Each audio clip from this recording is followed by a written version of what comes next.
Fala, rapaziada do Diário da Honra, começando aqui a nova fase, agora com essa estrutura toda aqui, uma fase internacional do programa, tá?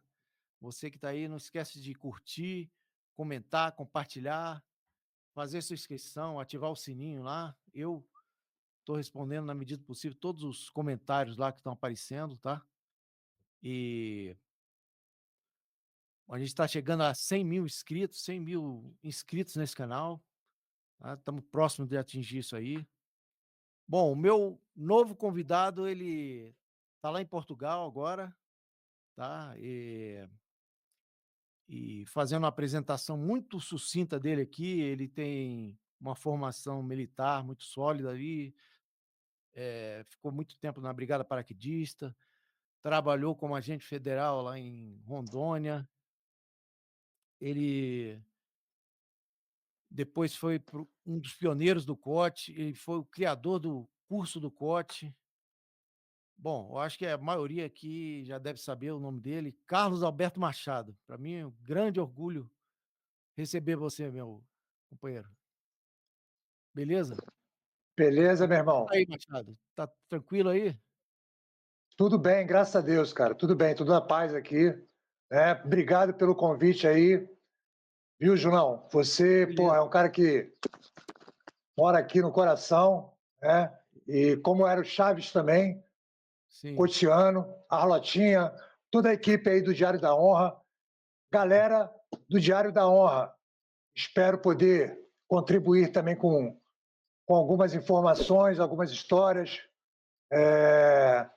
o que foi e o que é o COT. Beleza. E alguma coisa que a gente for comentando durante a entrevista, né, colocar para vocês da melhor maneira possível. Tá bom? Perfeito, Machado. Conta aí brevemente aí tua trajetória, tua carreira profissional aí. Eu sei que você Meu entrou irmão, soldado militar. Como é que foi isso? Júnior, me alistei na Brigada Paraquedista como voluntário. Em 78, entrei na Brigada Paraquedista, soldado. Em 79, fiz o curso de cabo, fui aprovado.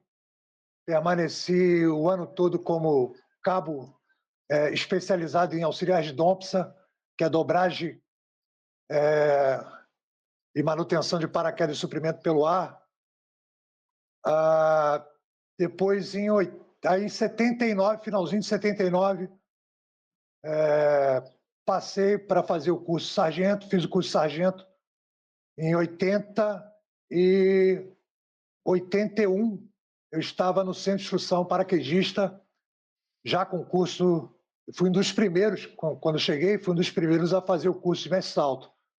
E aí, com aproximadamente ali 22 anos, já com o curso de mestre salto, trabalhando na terceira seção do Centro de Instrução, na formação básica da área de estágio, formando novos paraquedistas, e fiquei até o final de 84, quando em 84 eu prestei concurso para a Polícia Federal, porque a minha intenção era exatamente seguir uma carreira que me desse um, uma melhor forma de combater quem devia ser combatido, né? E a carreira policial, eu acho que me mostrou isso. E aí, em 84, eu fiz o concurso. Final de 84, eu pedi minha baixa. Em 85, eu entrei na Academia Nacional de Polícia. E aí, em 86, tomei posse em Porto Velho, Rondônia. Fiquei até 88, fui para a criação do COT. E daí por diante, É, né? Fui só fazendo um, história, né? aí foi a toque de caixa, foi bom, foi 220, né? É, Machado, o que havia naquele ambiente lá da Polícia Federal nos anos 80 que exigia uma unidade como o COT? cara, nos anos 80, E anos anteriores, houve no mundo, né, houve uma ação de terror, né, forte. E já existia no Brasil, já existia um grupo chamado Garra, que era da Presidência da República e que era direcionado para essa parte de contra-terror. Mas esse grupo ele foi extinto da Presidência da República, que eram militares de várias forças, policiais militares, e acabou sendo extinto por um governo. E aí houve a preocupação do governo do Brasil em criar uma nova força tática, uma nova força de resposta ao contra-terror, e também os apoderamentos ilícitos que estavam acontecendo no mundo de aeronave, que é simplificando, né, na linguagem popular, é um sequestro de aeronave. E aí houve uma comissão parlamentar mista entre Câmara e Senado, e essa competência ela passou para a Polícia Federal. E isso nos anos de 83. No ano de 86, no ano de 85, quando eu estava na academia, eu já sabia que tinha essa possibilidade da criação desse grupo. Mas me falaram que esse grupo só para policiais ia ser criado, mas para policiais mais antigos, mais experientes. Em 86, eu tomei posse em Porto Velho e aí tive a felicidade de um estágio de sobrevivência na selva, conhecer o 02 da Polícia Federal da época.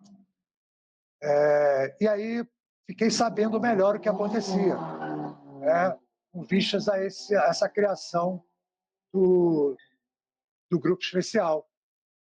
E aí o que aconteceu foi que até 87 só havia o projeto, né, e alguns componentes do grupo. E porque ainda não se tinha o efetivo, ainda não se tinha sede, não se tinha o próprio COT no organograma. E em 88 eu fui chamado para essa fundação, né, porque havia só o projeto. Então, em 88 eu fui chamado. E aí eu fiquei mais ciente ainda do que se tratava, principalmente, Júnior, dessa pergunta que você fez, dos apoderamentos ilícitos de aeronaves, né, que já existiam alguns, e que alguns grupos no mundo, de algumas forças de pronta resposta, não se deram bem. Eu até tenho alguns pesquisados, né? E a gente pode lembrar de 76 um Airbus que foi sequestrado por membros da Frente Popular, e o desfecho foi na Uganda. Quem agiu foi a Força de Israel. Ali foram mortos alguns terroristas, mas também 3 reféns foram mortos na ação. A Operação Entebbe, né? A Operação Entebbe, que foi da Força de Israel, a Força de Defesa de Israel. Foi uma... Até o irmão... Sim, fala. O irmão do primeiro-ministro Netanyahu morreu nessa ação também, né? Exatamente. Então, e aí em 77 teve uma da Lufthansa, que foi o GS-19 em Mogadiscio que atuou. Essa já foi bem melhor a ação. Só morreram apenas os sequestradores, né? E o GS-19 conseguiu resgatar todos os reféns. que foram no total de 86 reféns. Lá em 85, teve a organização Abu-Nidal da Palestina, que sequestrou também um avião egípcio, e quem atuou foi a Força Especial 777, que era uma força egípcia. Só que essa teve um desfecho que, acreditem ou não, mas se vocês pesquisarem, vocês vão ver. Houve 58 pessoas que faleceram numa troca de tiro dos 90 passageiros. Dos 90 passageiros, 58 pessoas morreram. Impressionante. E 2 sequestradores. Essa foi um desfecho que realmente foi um estudo de caso. E esse tudo que eu estou te falando, Júnior, a gente colocou como estudo de casos nossos quando a gente surgiu com o COT.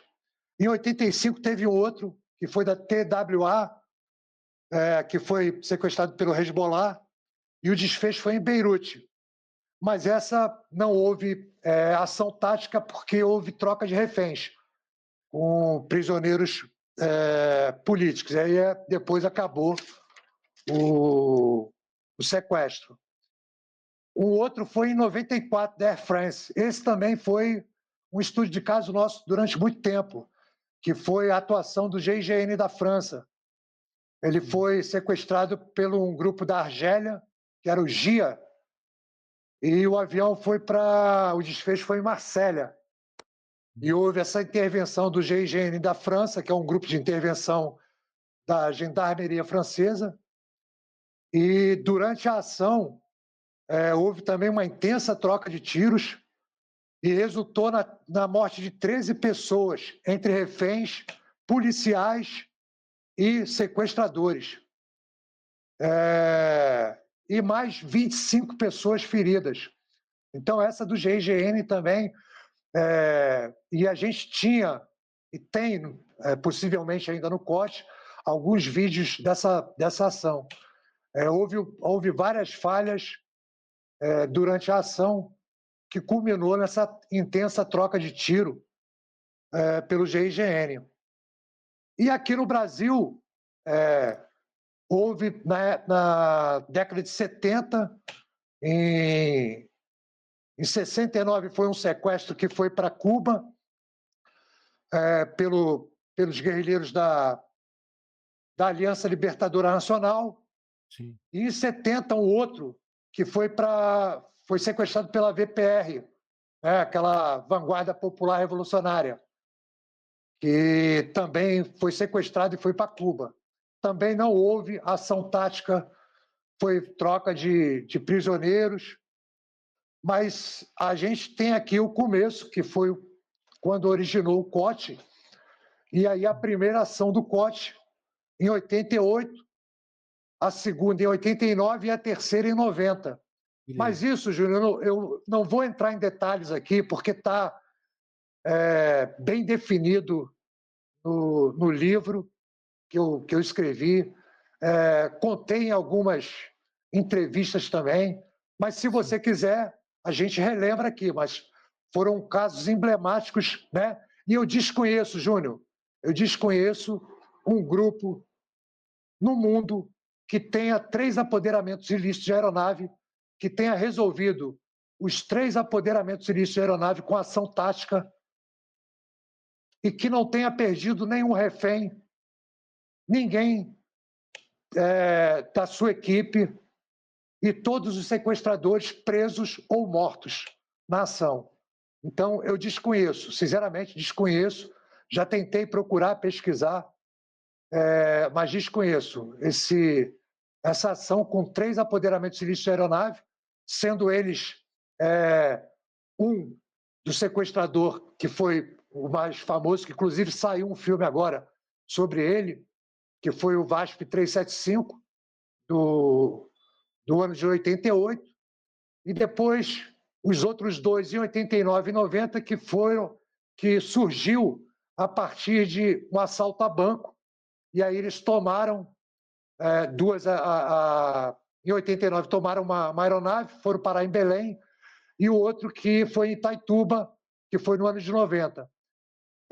A ação também foi feita pelo COT, e todos os reféns foram liberados, como todos os sequestradores presos ou mortos, né? Então eu desconheço, Júnior, qualquer Sim, grupo sim. no mundo que tenha esse currículo. Foi importante você trazer esse levantamento histórico aí, e esses estudos de caso que ajudaram no na pra criação do COT, de certa forma. Exatamente, Eu queria exatamente. te perguntar o seguinte, vou falar em 2 personalidades aqui que, a ajudaram bastante na criação, que é o Dr. Mariz e o Gafanha. O Gafanha eu quero falar mais para frente, mas eu queria que você falasse um pouco do empenho do Dr. Mariz na criação do COT. Como é que foi essa fase, esse inicial? Sim, bom, a gente deve tudo a ele, né? Ao delegado Raimundo Cardoso da Costa Mariz. Ele, na época, ele era o coordenador central policial, era o número 2 na hierarquia da Polícia Federal, como hoje é o diretor executivo, se não me engano, mas ele foi a pessoa que vislumbrou que esse grupo tomaria forma, se comporia por integrantes íntegros que dariam uma sustentabilidade para que esse grupo crescesse. E foi o que aconteceu.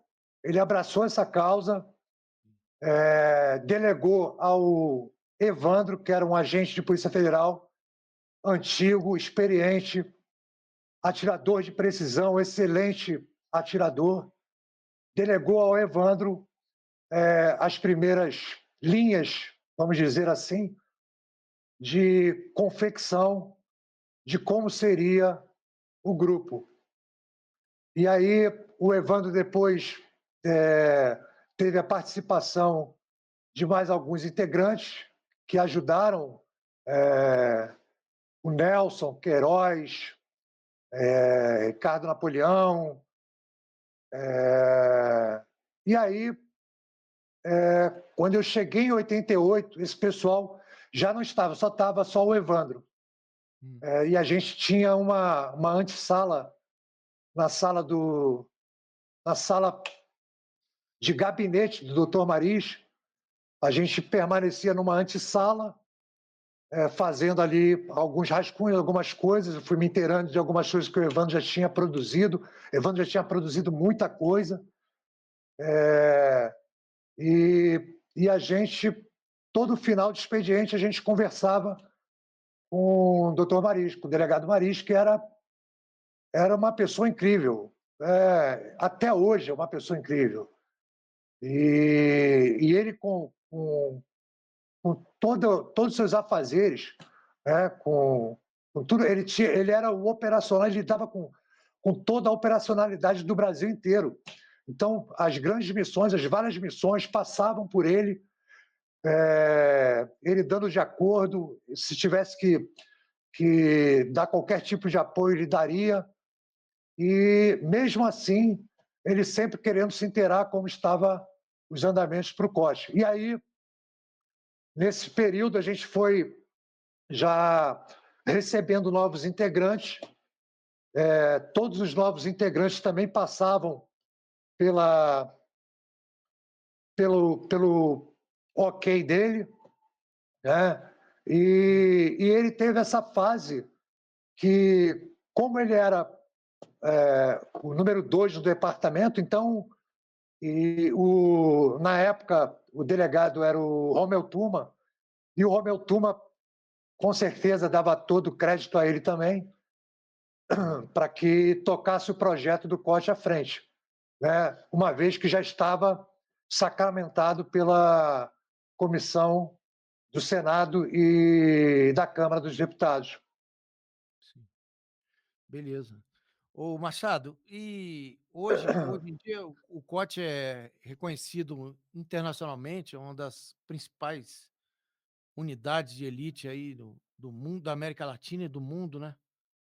Eh, E eu queria que você comentasse rapidamente, assim, como é que foi essa evolução do COT. Eu sei que você é o criador do curso de operações táticas. Eu queria que você falasse rapidamente, assim, a evolução do COT até os dias de hoje.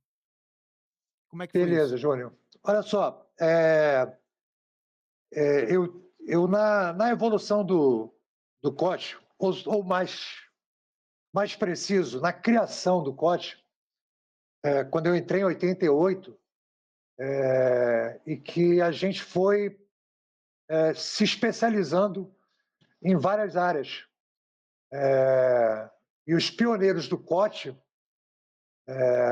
até então, que a gente chama os pioneiros aqueles que entraram antes da sede ficar pronta, né? A sede ficou pronta em 89 e em 90 é que entrou no organograma da Polícia Federal o COT. Então, desse período de 88 até 2001, até 2002, quando foi o primeiro curso do COT, 2002, quando foi o primeiro curso do COT, a gente teve ali uma gama de conhecimentos, né? E a gente já estava com esse embasamento para produzir o curso. Foi quando o Daniel, que era o coordenador do COT, Daniel Gomes Sampaio, me deu a carta branca para produzir o curso do COT. E antes disso, eu já tinha produzido o primeiro curso, o segundo e o terceiro curso de operações aéreas, que esses cursos vieram primeiros do que o curso do COT, na antiga DAOP, da Divisão Operacional de Aviação. E isso me deu um embasamento melhor ainda para chegar no COT, voltar para os meus irmãos do COT e falar, não, agora, beleza, vamos fazer o curso do COT acontecer. E aí a gente separou aqueles veteranos que tinham chegado até tal ano e que já tinham um certo conhecimento e que já estavam operando, e a gente não podia parar todos para que todos realizassem o curso. E como o COT já tinha um certo número de integrantes, a gente resolveu, então, fazer o primeiro curso do COT com aqueles integrantes mais novos, porque no COT tinha gente que sabia muito, gente que sabia mais ou menos, gente que sabia bem pouco. Então, para nivelar esse conhecimento, a gente resolveu fazer o primeiro curso. E o curso foi feito com a maioria já estando no COT, a grande maioria já estando no COT, e foi sensacional. Foi sensacional porque todo mundo levou a sério, apesar de eu já ser parceiro de muitas missões desse pessoal que participou do primeiro curso, mas houve um profissionalismo muito grande desse pessoal que frequentou o primeiro curso. E eu falei para ele, pessoal, a gente vai separar daqui para frente, né? Vocês são meus amigos até aqui. Daqui para frente são alunos. Então eu vou cobrar de vocês alunos como deve ser.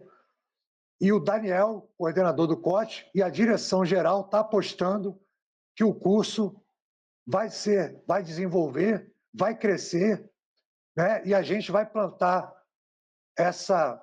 esse fruto, né? Para nascer uma árvore gigante e render vários frutos e dar prosseguimento na história do COT. Parecia uma previsão que a gente estava fazendo isso lá em 2002. E hoje o COT é o que é. Sim, sim. Né? Então, esse primeiro curso foi um curso que aproximadamente ali de 12 semanas. Depois a gente começou a aumentar já para o segundo curso. Aí, em 2003, eu resolvi não fazer, aprimorar. Em 2004 veio o segundo curso, e aí eu coordenei os 5 primeiros cursos, até o ano de 80, de 90, desculpa, de 2007. Isso. 2007. Até o ano de 2007 eu coordenei os 5 primeiros cursos. E em 2008, quando eu passei o bastão para o Eduardo, que foi o meu substituto no sexto COT, aí eu fiquei do lado dele até um bom tempo, né? E aí deixei tocar, porque aí eu vi que não tinha volta, não tinha volta. Aí o curso já poderia ser tocado de uma forma e sempre evoluindo, sempre evoluindo. E eu acho legal, porque cada coordenador dá uma cara nova ao curso, sem muita encheção de linguiça, sem perder o foco, Sem mudar a essência, né? sempre, exatamente, sem mudar a essência, porque mesmo sendo lá no primeiro curso, mas a rusticidade que eu dei no primeiro curso, continua ela nos outros cursos. Lógico que equipamentos evoluem, técnicas evoluem. O colete que a gente usava, Júnior, lá nos anos 90, era um colete que foi doado pelo GSC9, era um colete que pesava quase 15 quilos. Ela era de placa de cerâmica, meu irmão. Pois é. Pô, então, hoje Verdade. você tem coletes balísticos aí que faz parte do equipamento dele, do próprio colete operacional, já é um colete balístico. Então, Incrível a e evolução. é uma fibra, é evolução, cara. Isso tem que fazer, tem que deixar rolar, né? É. Mas a essência da rusticidade não muda. Júnior, você lembra? Você foi meu aluno no terceiro curso. E o Sim. terceiro curso já houve uma evolução muito grande, né? Uma evolução muito grande, e a gente não tirava, não deixava a rusticidade do lado. Pelo Sim. contrário, né? Ia acontecendo, né? E a gente sempre incutindo algumas coisas no curso que a gente via que realmente eram favoráveis, coisas que a gente já tinha passado, tomado na cabeça com operações, e que aquilo ali realmente faria a diferença no curso, nas futuras operações. Sim. Então, e mesmo naquela época, a gente sempre trabalhou em todos os biomas do Brasil, que é um país continental, é um país que, pô, você tem selva, tem caatinga, tem mar, tem montanha, tem Sim. frio, tem calor, pô, É. é Verdade. Pantanal, é tudo. Então, e a gente pode falar, eu e alguns companheiros do COT podemos falar, nós conhecemos o Oiapoque, do Oiapoque ao Chuí, nós Sim. conhecemos o Brasil todo, É. nós pisamos por várias vezes dentro da Amazônia, não é É. cidade, não é área urbana de cidadezinha, é dentro da Amazônia, é Sim. subindo e descendo socavão, é estourando laboratório de cocaína na selva, é dormindo ao relento, é passando o dia com fome. Sim. Então isso aí, cara, não tem preço que pague para a É. gente. E isso a gente conseguiu fazer o nome do Comando de Operações Táticas. Sim, sim. O que eu pude perceber, Machado, é que houve uma lealdade da tropa muito grande ao projeto, né? Principalmente, sobretudo esses pioneiros aí, esses pessoal mais Júnior, antigo, né? com certeza. Júnior, a gente tinha isso escrito na nossa torre de treinamento. Quando a gente conseguiu, na nossa área, fazer algumas obras, e quem trabalhou nessas obras não foi peãozada, não. Era peãozada, fazia algumas algumas estruturas, e quem pintava, quem colocava, quem dava o acabamento, quem fazia, eram nós, Júlio. Nós, policiais do COT. As várias árvores que foram plantadas no terreno do COT foram nós que plantamos. A estrutura da pista de obstáculo, a pista de obstáculo foi toda ela montada pela gente. Até hoje está lá a pista de obstáculo no COT. A torre de treinamento foi feita por pedreiro e a gente deu acabamento, mas a gente ajudava na obra também. Pô, o próprio Daniel ia lá, pô, vamos malhar hoje na obra. E era carregando saco de cimento, carregando pedra, carregando areia. E aí, à tarde, vamos para o treinamento. Outro dia de manhã, a mesma coisa. Então, foi desse jeito. A lealdade entre a gente sempre existiu, Júnior. Sempre, Sim. sempre. E isso, desde a formação, isso também quem passou para a gente foi Dr. Marise Gafanha. Essa lealdade que a gente teve no começo do COT, depois dos anos 90, dos anos 2000, e até hoje, Júnior, eu acredito que até hoje, o cara que não tiver lealdade com o grupo, com a equipe dele, meu irmão, está fora de sintonia. É o que acontece. Quando o cara desse é identificado, Júnior, simplesmente, meu amigo, obrigado por ter aqui, até logo e um abraço. Ó, a porta é ali, ó. É assim que deve Tem que ser, ser né? desse jeito, meu irmão. Verdade, verdade. Machado, mudando de assunto aqui, eu sei que você fez esse livro aqui, que é histórico esse livro, que é um clássico, né? Que conta a história do COT, conta a história da Força Tática da Polícia Federal, que é um livro que você fez com a maior dificuldade, né? Publicou sem editora, de forma independente. Isso. E eu queria que... Eu já li várias vezes e muita gente leu. É um livro que eu recomendo demais para conhecer a nossa história, mesmo porque tem várias operações que você menciona aqui, operações clássicas, né? Que o grupo participou. E eu queria que você contasse para a gente por que você decidiu escrever esse livro aí, qual foi a motivação principal aí? Ô, Júnior, eu escrevi esse livro pelo seguinte: no ano de 2019, para mim, porque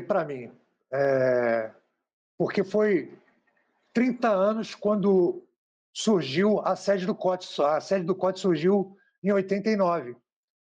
Então, em 2019, para mim, no dia da inauguração da sede do COT, é o dia que eu conto como a existência do COT. Para mim, Júlio, para mim. Para outros pode ser que não, mas para mim está lá, edificado na placa o dia 22 de novembro de 1989, que foi a edificação do COT. E aí, em 2019, eu resolvi lançar esse livro, porque, cara, eu via muita coisa ser falada, até escrita e contada, por... Tem uma historinha que diz o seguinte, Júnior: o Pinto ouviu o galo cantar no galinheiro, mas nem no galinheiro ele estava. E aí, quando o Pinto ouve a história, ele ouve a história de uma maneira. Mas, pô, a rapaziada que estava lá, e por isso que eu fiz o livro em conjunto, a gente tem um grupo da velha guarda no WhatsApp, que é uma das poucas coisas que eu tenho. Eu não tenho Instagram, não tenho Facebook, não tenho nada disso. A única coisa que eu tenho é o WhatsApp, com o nosso grupo da velha guarda do COT. E aí, alguns até falaram: pô, Machado, tu tinha que botar essa porra no papel.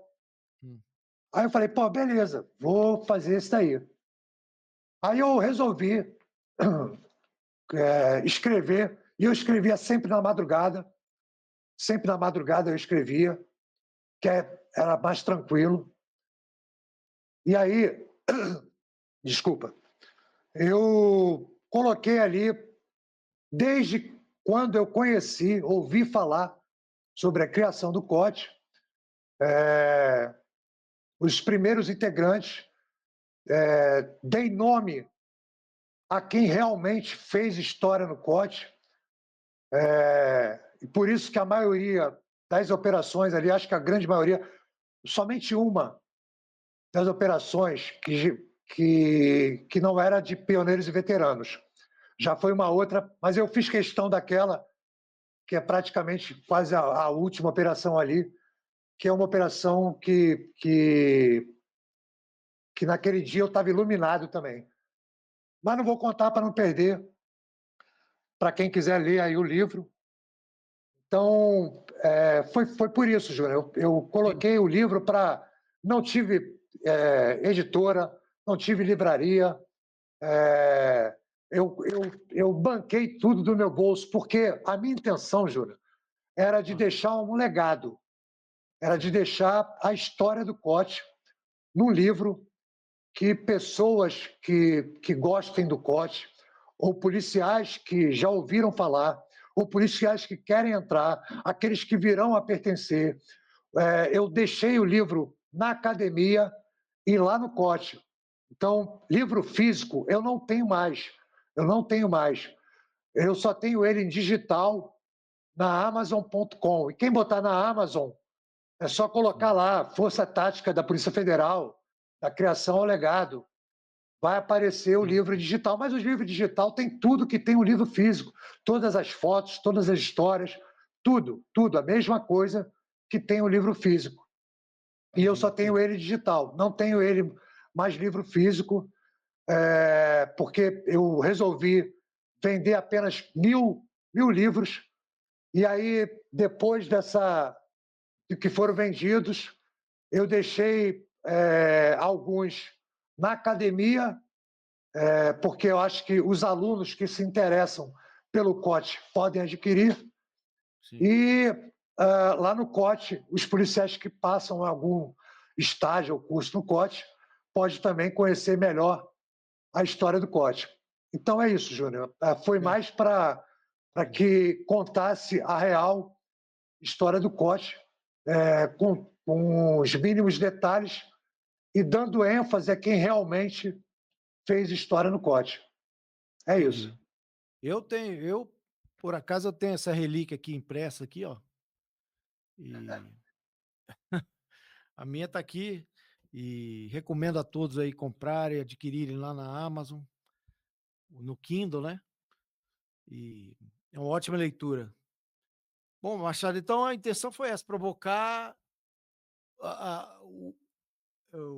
você esperava provocar, então, com isso, você queria escrever o legado do COT, né? Exatamente, deixar a história do COT escrita, mas a história que foi contada por pioneiros e veteranos. Né? Beleza, entendi.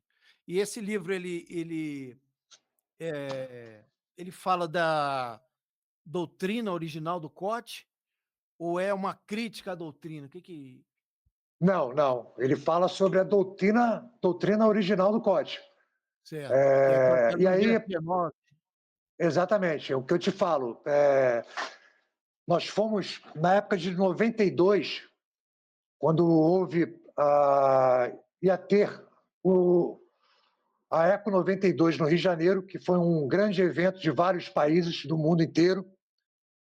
E nós estávamos com a missão de ir para o Rio de Janeiro fazer a segurança desse evento, juntamente com algumas forças policiais e forças militares. E aí, em 92, a gente fez um contato com o GES-19 da Alemanha, quando eles mandaram 5 policiais do GES-19 da Alemanha para cá, para o Brasil, e para fornecer um treinamento para a gente em algumas técnicas que eles aplicavam no GS-19.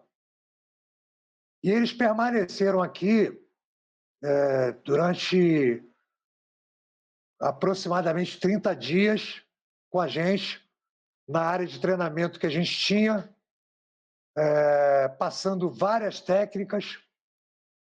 E no final desse treinamento, eles foram com a gente para o Rio de Janeiro, ficaram mais uns 3 a 4 dias no Rio de Janeiro, depois embarcaram para a Alemanha, mas viram que a gente estava num bom caminho e deixaram as portas do GSC9 abertas para a gente, para quando a gente quisesse manter contato ou ir até a Alemanha, conhecer de perto, fazer algum curso. E aí, meu amigo, Aí vocês aproveitaram e... aí a gente aproveitou, né? A Ah, gente aproveitou e nós fomos em 5 também para a Alemanha. Em final de 92, sim, em novembro, final de novembro, para a Alemanha. Permanecemos lá 45 dias, fazendo um curso junto com eles, com os próprios alunos do GS9 também. E foi uma sim, saga também essa ida nossa para a Alemanha. É. E é, aí, todo o aprendizado que a gente teve com o GS9, a gente trouxe e repassou isso para os integrantes do COT que não puderam ir. A gente conseguiu produzir a nossa casa de tiro, edificar ela. Depois dessa, do G9, em 94 também tive a felicidade também de participar de um curso nos Estados Unidos. Eu, Daniel, Salinhac, a gente participou de um curso. E aí a gente dividiu. Eu fui para a parte de operações, Daniel foi para a parte de planejamento e Salinhac para a parte de negociação. E aí também foi um outro embasamento também que deu, porque foi o Departamento de Defesa dos Estados Unidos, através de um programa que eles tinham de antiterrorismo. E aí também eu consegui pegar muita coisa nessa área operacional e pegar essa doutrina e também levar para o COT. é, E fora outras coisas que a gente foi, alguns componentes também fazendo outros tipos de cursos. Né? sim. Nessa época, eu já era escalador e guia de cordada pelo Batalhão de Montanha, já tinha feito SIGs com estágio de sobrevivência e operações na selva, já tinha passado por outros cursos. E aí a gente foi Sim, aprimorando até morando. que 2002 veio o curso. E a gente utilizou aquela área alfa, que era a área alfa de treinamento da Marinha, né, Sim. que você conhece muito bem também, É, né, porque conheço. vários cursos, né, passaram por lá na fase de Não, aclimatação, ali é tranquilo, ali é né, tranquilo. a fase É tranquilo. de aclimatação para depois começar o curso. Né? Sim, sim, uma fase Então, aquela tranquila. área é muito boa, muito boa. É. Então, A é ba isso, Júnior. O embasamento foi desse tipo aí. a base da doutrina, então, é uma parte alemã, outra parte americana, né, que vocês Sim, trouxeram e adaptaram para a nossa realidade, né, e aí sim. somado a outras doutrinas que E vieram chegando. sem deixar de contar tudo que o Gafanha passou Ah, para a sim, gente obviamente. também, né? Eu vou falar dele depois aqui, daqui a pouco, tá. Beleza. Mas, esse livro aqui, ele traz, obviamente, algumas omissões aí propositais, né, algumas operações que você não quis, por um motivo ou outro, não quis contar, né. Mas eu vou pedir para você contar alguma história aqui, a gente está aqui com a presença do de uma figura aqui importantíssimo aqui, que está assistindo nossa entrevista agora, e eu queria que você contasse alguma história que não está nesse livro, mas que você tem alguma lembrança boa aí dela. Ô, Júnior, cara, eu acho que tu já sei até quem você está falando aí Sim, do Antigão. É Antigão mesmo, bota Antigão antigão. nisso. É veterano do tempo bom, cara, né? E muita missão. E é um cara especializado em Alfa É, Bravo. exato. Acertei? Acertei? Sim, sim. Ele Então, meu irmão, esse cara se especializou em Alfa Bravo. foi. É um cara Eu que, queria pô, que você contasse. tem um respeito grande por É todos os imenso. componentes do COT e pela rapaziada nova também, que, pô, ainda está lá auxiliando a rapaziada nova até hoje no COT. Sim, sim. Então, Júnior, cara, falar em missões, as marcantes, né? Tirando os 3 apoderamentos de lista e aeronave, Hum. mas tem algumas também que foram marcantes, né? Eu acho que teve uma que acho que dá para falar também, e eu tenho algumas também que eu tenho rascunhado, que eu não coloquei no livro, Sim. mas quando você me convidou, né? E, e algumas coisas eu já deixei até a mão aqui, e deixei para que algumas fossem contadas en passant, mas de repente, quem sabe, no futuro, né, Não, a gente coloque um segundo volume aí do sim, Força claro. Tática, né, e conte ela nos detalhes. Mas em Sim. 91, cara, 91, teve uma. O Antigão que está aí participou também, né? E Daniel gosta dela também, porque Daniel acha ela bem marcante. Daniel era foda, cara. Daniel não era chefe, Daniel era líder. Quem trabalhou com Daniel sabe disso. Né? Daniel Gomes Sampaio, coordenador do COT, ficou lá Sim, muitos anos.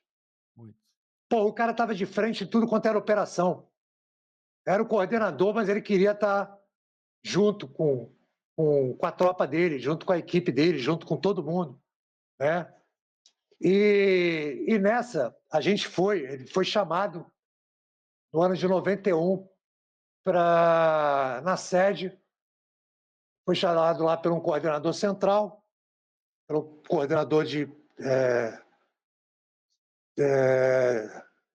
uma.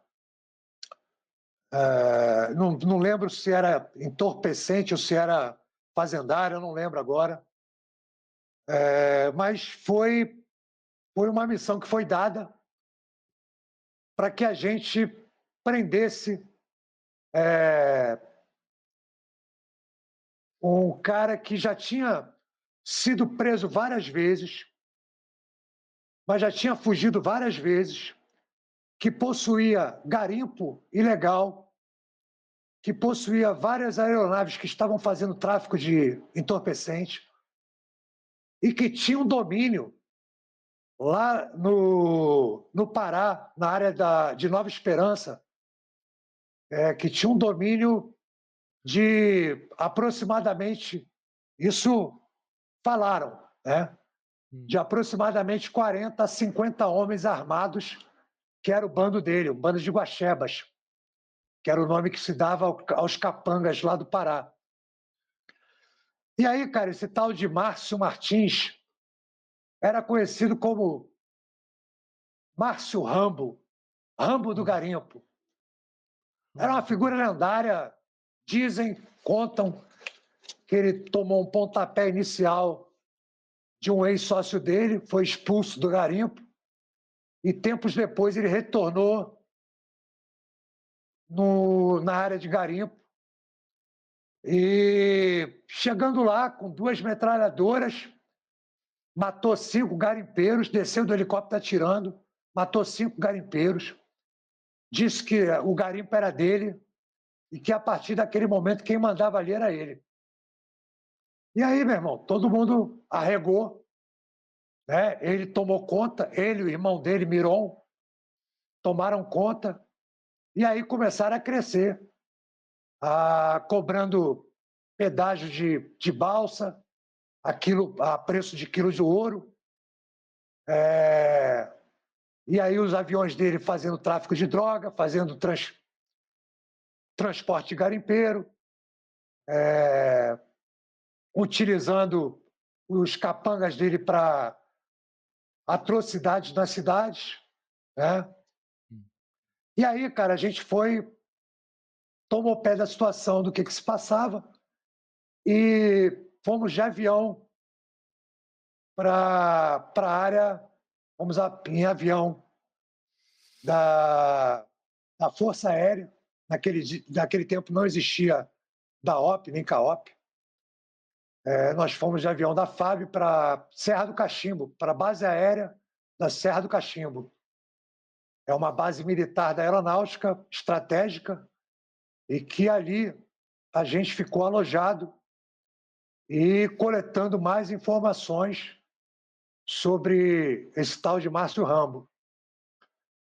E aí a gente ficou sabendo que por terra ficaria praticamente impossível chegar até a fazenda dele, porque era época de chuva, estava tudo alagado. Os tratores que tiravam os carros da lama eram do Márcio, era desse Rambo do garimpo. E aí Daniel vislumbrou falando, então, beleza, a gente vai de helicóptero. Só que a Força Aérea não ia disponibilizar as aeronaves para a gente. E aí a gente, como a gente estava alojado lá, e a gente tinha o Gafanha estava com a gente também, e ele tinha muito conhecimento com o pessoal da Líder Táxi Aéreo. E aí ele fez um contato com a Líder, com um dos diretores donos da Líder, e pediu um helicóptero de grande porte que estaria em Belém e que viesse para a Serra do Cachimbo. Mas não contou em detalhes o que seria a operação. Só disse que precisava daquele helicóptero lá na base aérea do Cachimbo. Pô, aí nisso chegou, na época, um 412 da Líder, um piloto de social, gravata, camisa toda engomada, o helicóptero limpinho, né, os bancos todos ok.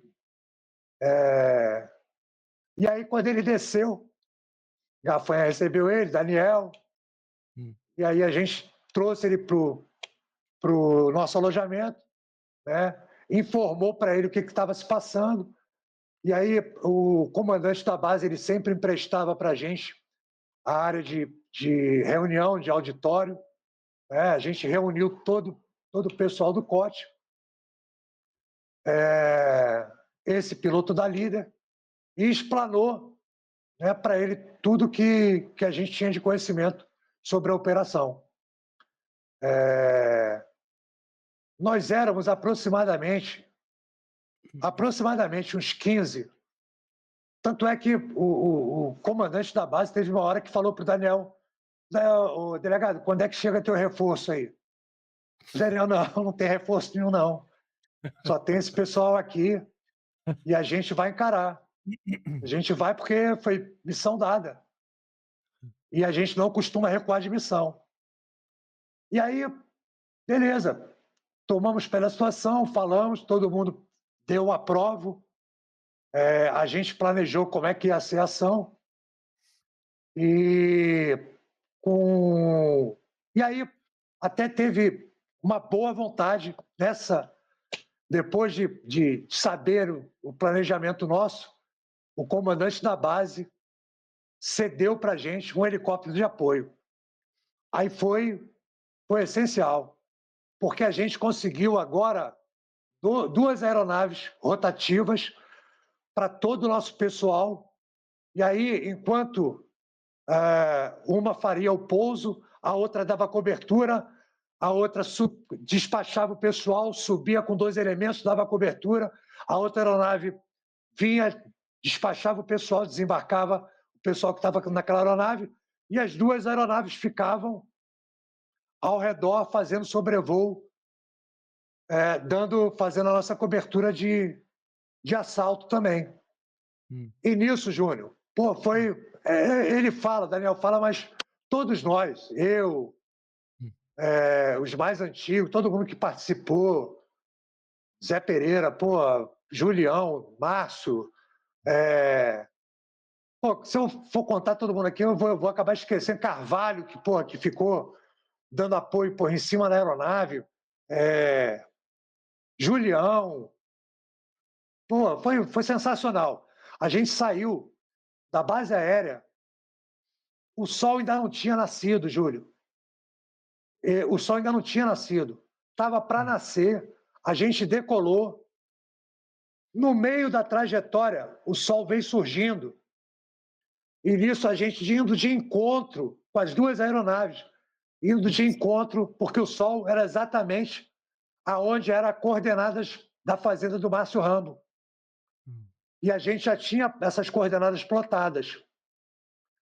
E o sol nascendo e as duas aeronaves seguindo. Cara, a gente chegou tipo umas 5 e... O sol estava nascendo 5h20, por aí. 5h40, 5h45, a gente estava desembarcando na fazenda. Com todo mundo, pegamos todo mundo dormindo, não demos um tiro. Sim. Não demos um tiro, meu irmão, pegamos geral. Foram 30 presos, 30, Sim. inclusive o Márcio. A gente depois levou ele para Cuiabá preso. Sim. Ele e o Miron, o irmão dele. E os 30 presos, que aprendemos muita arma.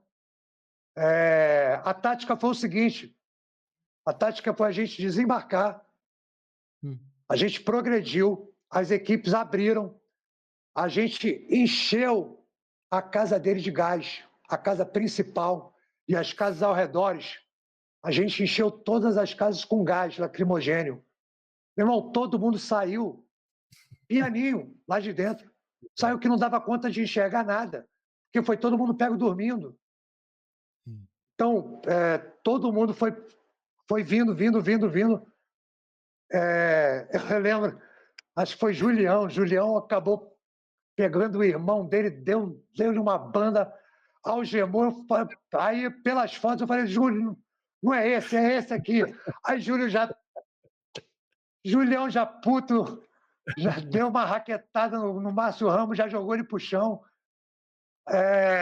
Cara, foi sensacional, cara. Sensacional. Foi por uma coisa bem planejada. Quando a operação é bem planejada, você não põe em risco desnecessário. Mas quando não tem como, às vezes a operação é bem planejada, mas de repente pode ocorrer uma situação inesperada e você ter um confronto. Mas a gente já estava preparado para tudo, Júlio.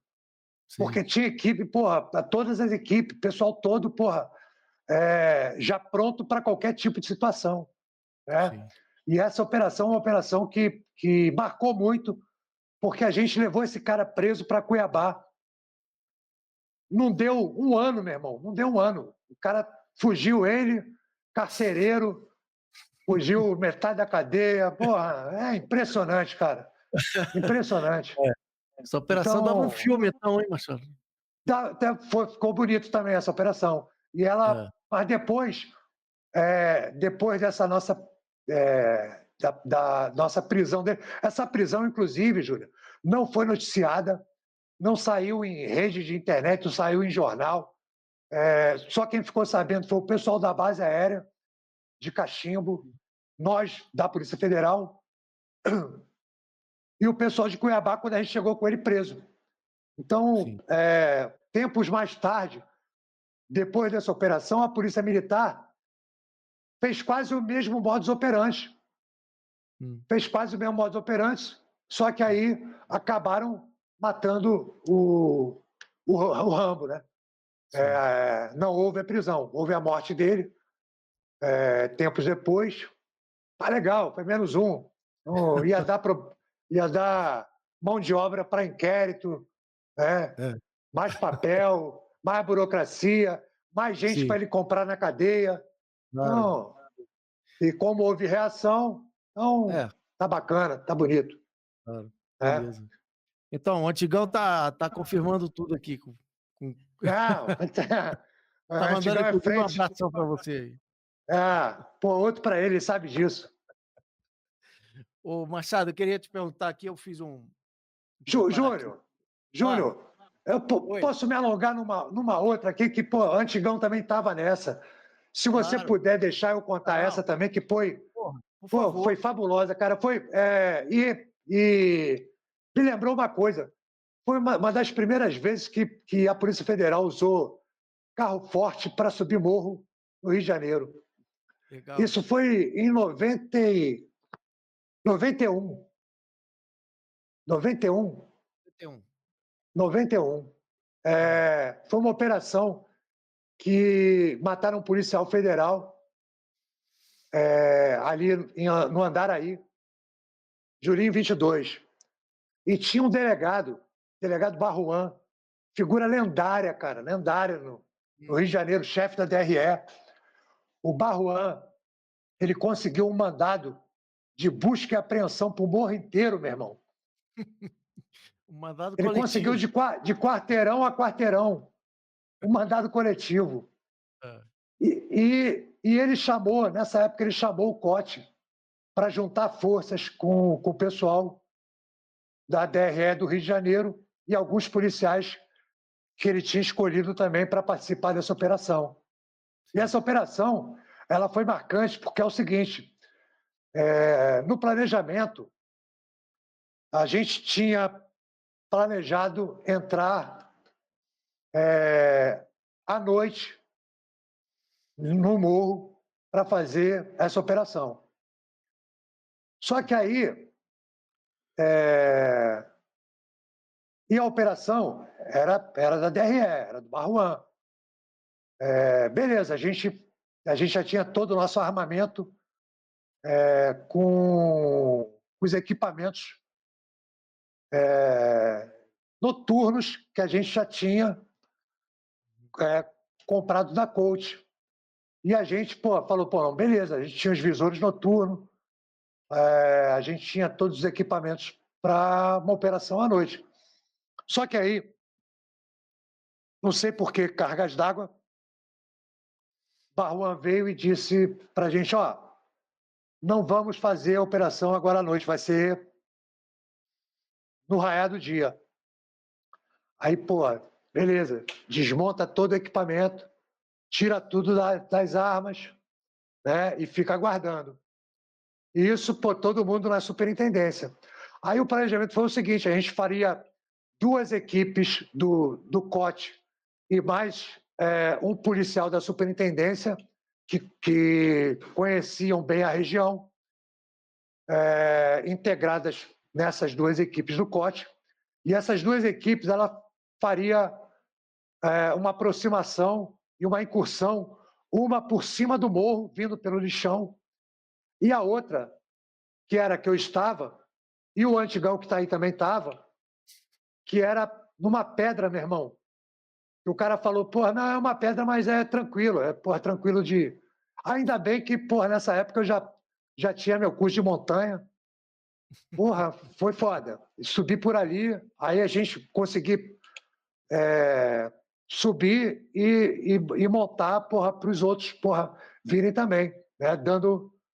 Dando as coordenadas para subir aquela pedra. E o Antigão que estava aí estava do meu lado, né? E as outras equipes, todas elas viriam em 5 carros fortes, subindo a pista principal do morro. E aí desembarcavam próximo ao campo de futebol que tinha lá em cima do morro.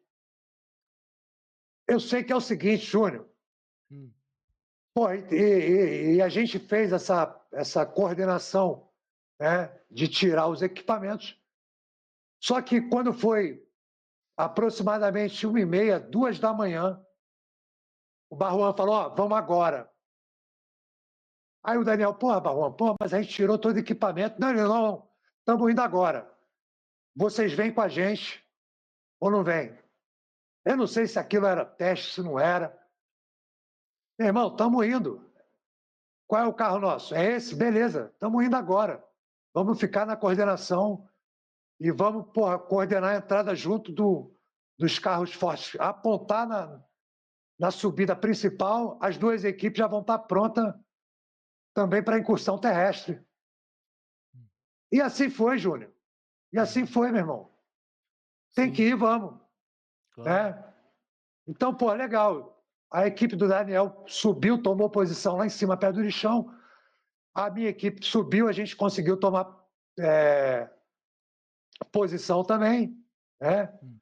E aí, meu irmão, quando os carros fortes apontaram, que começou, porra, a subir, meu irmão, era bala, era aço voando em tudo quanto era direção. Era aço voando em cima de carro forte, aço voando em cima da equipe do Daniel lá que estava no lixão.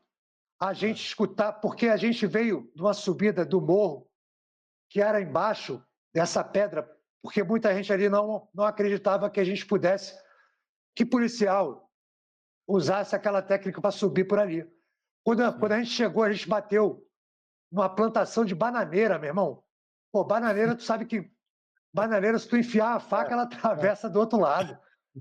Porra, eu olhei pro Zé, eu falei, Zé, tamo fudido, meu irmão. Porra, olha o canto da metralhadora que estava vindo, parecia uma .30, meu irmão. Não parava nunca. E o Zé ainda falou, caralho, narigudo, porra, hoje a gente vai pro saco. E eu falei, Zé, a gente vai pro saco, mas é o seguinte, põe essa porra enrajada, porque alguns a gente vai levar com a gente. E foi dito e feito, meu irmão. Porra, era muita troca de tiro. E, porra, Daniel lá, porra, teve o cara que estava da superintendência, virou para Daniel e falou, meu irmão, daqui eu não passo. Sim. Porra, tu vê? Pra tu ver, né? Pra tu ver. Porra, E essa, se aí não me engano, então, foi a meu primeira irmão, operação que usaram os blindados? Primeira operação foi, os policial que carros usaram os fortes blindados? eram de empresas bancárias, cara. Não era carro adaptado como é o Caveirão. Não era. Era carro forte que o Barruan conseguiu com as empresas bancárias que faziam a parte de inspeção dentro da Polícia Federal, porque quem inspeciona o carro forte é a Polícia Federal. E aí Barruan conseguiu esses carros fortes junto com as empresas. Então não eram carros adaptados, como são os blindados hoje que tem nas polícias militares e Polícia Civil do Rio de Janeiro. Sim. Mas foi, né, uma tática muito boa, vislumbrada pelo Barruan. E deu certo, cara, deu certo. Depois, porra, a gente conseguiu, todo mundo desembarcou de carro forte, as nossas equipes conseguiu aproximar, a gente, porra, conseguiu tomar o que a gente queria tomar. Foram efetuadas várias prisões, a gente tomou o morro inteiro, a gente saiu do morro no outro dia, já quase 5 horas da tarde, cara.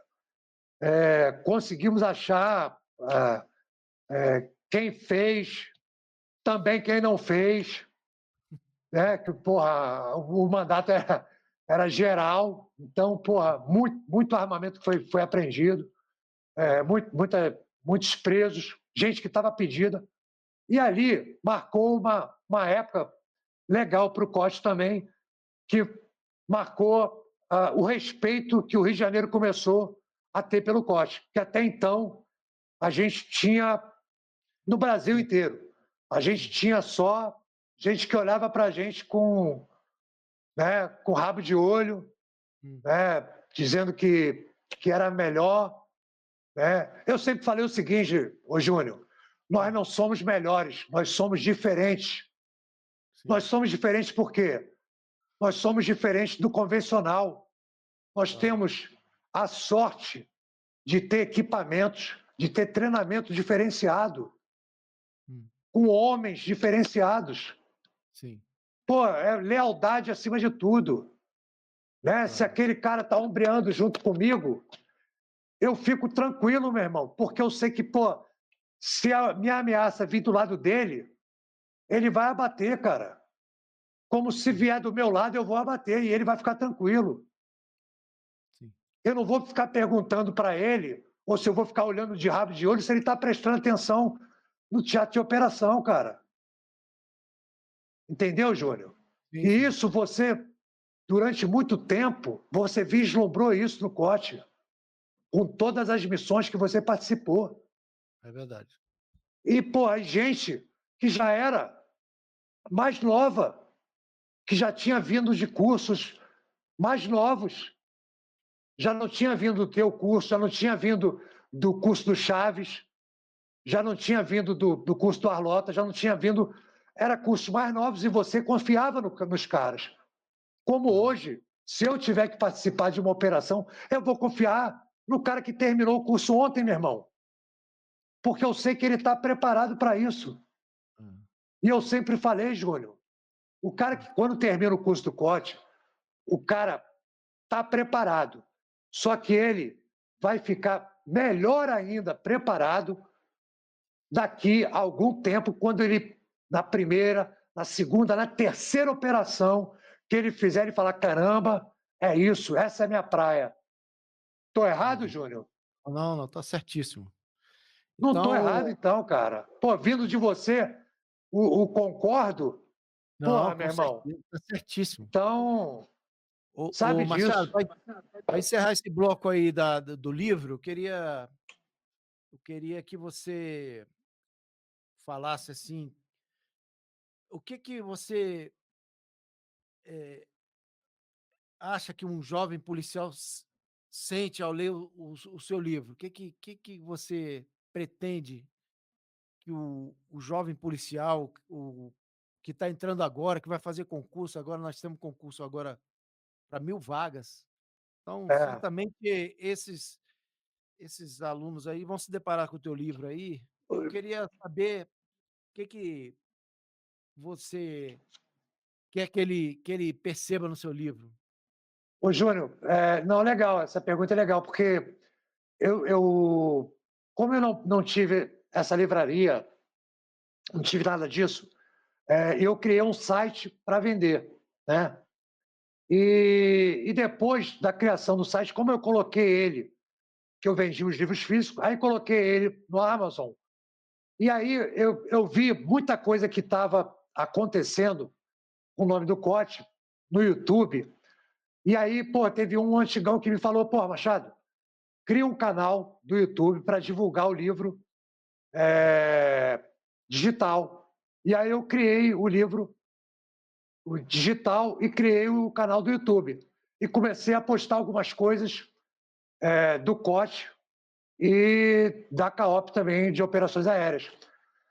E eu tenho recebido várias mensagens de jovens que ainda estão estudando, né, pretendem fazer concurso, mas que são vocacionados, que têm essa vontade, né? É o primordial, é o primordial. É você ter essa vontade de estar ali no meio policial.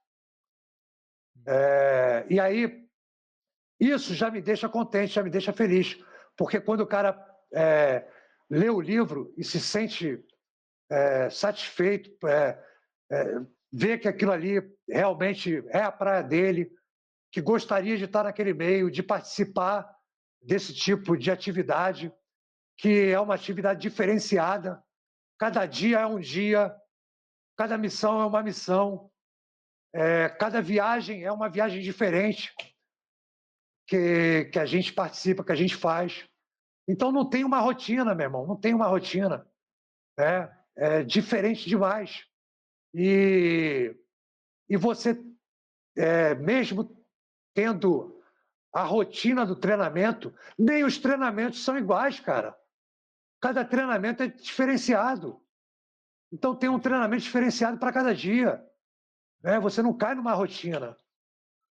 E isso, para o jovem que está estudando, que vai fazer um cursinho, se motivar, meu irmão. Se motivar, né? Como você motiva os caras, como você, Chaves, né? Tem esses canais também de motivação, né? De que desperte naquela pessoa a vontade dele de ser policial. Pô, isso para mim, cara, já tá pago, né? Já é uma grande vantagem. Legal, legal demais. E você que leu o livro do Machado aí e quiser comentar, fazer algum comentário aí no canal aí, pode comentar. Ele também vai responder a você. Quem não leu Na também, hora. quiser fazer alguma pergunta, né? Não é isso, Machado? Pode comentar, Claro, pode escrever. Ele tem um claro. canal dele e também o nosso canal Diário da Honra. Então você Sim, pode ficar não, à vontade. inclusive no próprio Pinelli, pô, eu botei lá, botei, Sim. pô, a minha observação do meu brother Pinelli. Inclusive, eu ia contar, mas vou deixar para ele. Ah, Pinelli, você na próxima tem que contar a apreensão recorde no Brasil, que até hoje ninguém bateu a gente, né? é, Sete sim. toneladas e meia de É, cocaína, meu irmão. Você tem que contar essa história, tem tá? que contar mesmo. E, tavam, É outro que e dava um furo. estavam lá 7 cotianos, É, que a gente, porra, na invasão da fazenda. Mas aí eu vou deixar para o Pinelli contar, porque é, Pinelli, meu irmão, Pinelli é foda. Pinelli tem uma memória de elefante, né? E ele lembra dos bichos. E ele estava muito na parte de investigação. A gente já chegou na parte que quase no estouro, né? é. É Então a a cereja do gente, bolo, né? A cereja do bolo. ah, A cereja a do bolo. cereja do bolo, mas que pô, quem colocou a cereja do bolo foram É, eles, né, meu irmão? sim, Tem que claro. dar, tem que tirar o chapéu para a galera toda que fez toda a Verdade. investigação. Borginho, delegado Borges, que comandou a operação e depois fez um livro sobre essa operação, Certo. né? Beleza.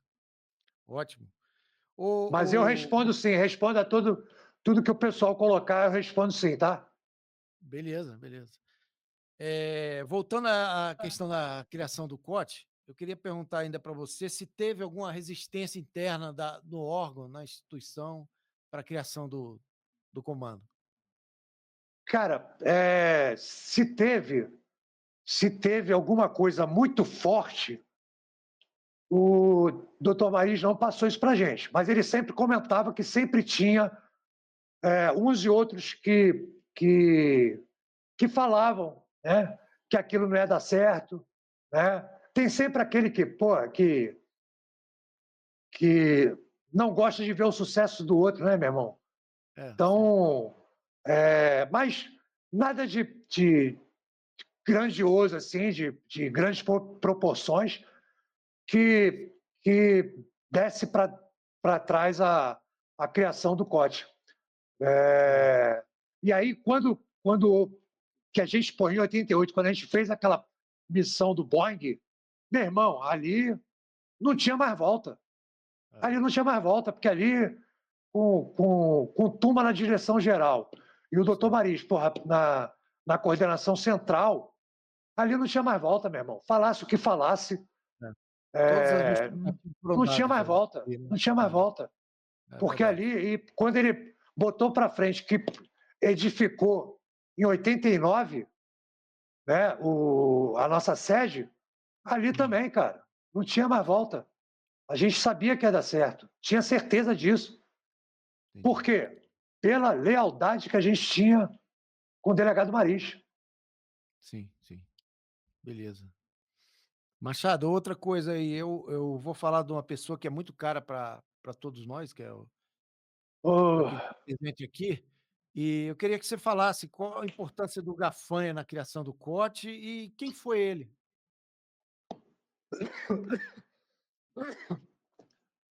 Meu irmão, eu tenho até que tomar uma água aqui.